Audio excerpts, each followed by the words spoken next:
Nitong nakaraang ika-12 hanggang 16 ng Agosto 2023, ating napuntahan nga at nasilayan ang mga palabas sa kanilang libuang festival sa bayan ng Pubi Corpus, probinsya ng Masbate. Dahil sa pagkakaisa ng mamamayan at lokal na gobyerno ng Pubi Corpus, naging matagumpay ang kanilang kauna-unahang libuang festival sa bayan. Ang tanong, saan ba pwedeng mag-stay kapag pumunta sa bayan ng Pubi Corpus? Meron na nga ng iba't ibang hotel sa bayan. Isa na nga dito ang San Francisco Hotel and Resort. Dito nga tayo sa harap ng San Francisco Hotel and Resort. So dito tayo nag-stay mga lord, ano? Nag-stay ako ng halos 2 araw dito. So bali bukas, uwi na ako ng Milagros. So, papasok tayo dito sa San Francisco Hotel and Resort. Titingnan natin kung gaano kaganda ang resort na ito.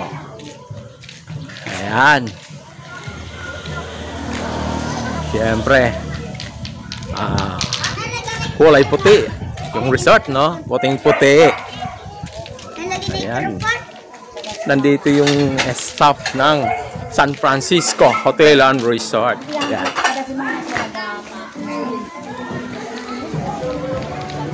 Ayun, pupunta tayo dito sa may Kubo-Kubo. Ayan. So, nandyan, nakaupo yung may-ari ng resort na ito, mga loads. Siyempre, iikot tayo dito, papunta dito sa may pool. Sa may pool side. Ayan, marami naliligong mga bata. Ayun. So, dahil pista dito, maraming bisita dito sa resort na ito. So sa ilang araw na pag-stay natin dito mga lord, ano? So sulit naman yung pagpunta natin dito sa piyesta kung saan sineselebrate nila yung Limbohan Festival dito sa Pubi Corpus. Okay naman yung pagbisita natin, nakita natin yung mga bisita na galing sa Maynila. Nandito si Victor Neri at saka si attorney Salvador Fanelo. Pumunta sila kahapon dito sa resort na ito. Oo, wag lang.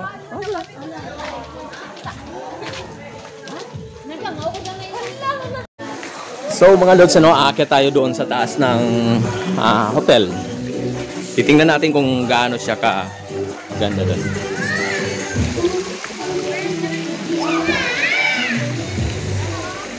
Ayun, nandito na nga tayo sa itaas. Ayun, mga lods. So, ilan room ito, te? Maraming room din ito, no? 4 na kwarto. Mayroon ditong 4 na kwarto sa loob ng hotel na ito, mga lods, ano? Maganda dito.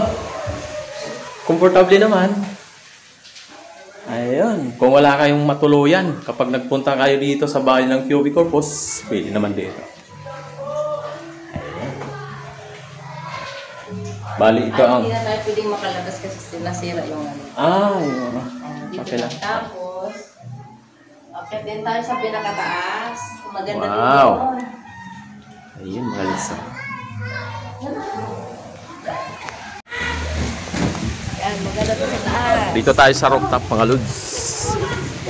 Aba, overlooking. Kitang-kita yung dagat dito. Ayun, mga lodi.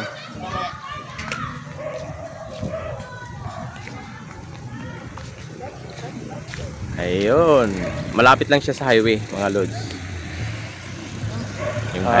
Kapag nag-stay kayo dito, pwede kayong umakyat dito, may dala kayong kape. Habang nagpapahangin, dito lang kayo sa taas. Tanong-tanong ng mga puno. O, di ba? Napaka-sarap sa paningin, mga lodi, you know? Dito tanaw na tanaw yung bundok. Marami ng puno ng nyug yan, oh. Yan.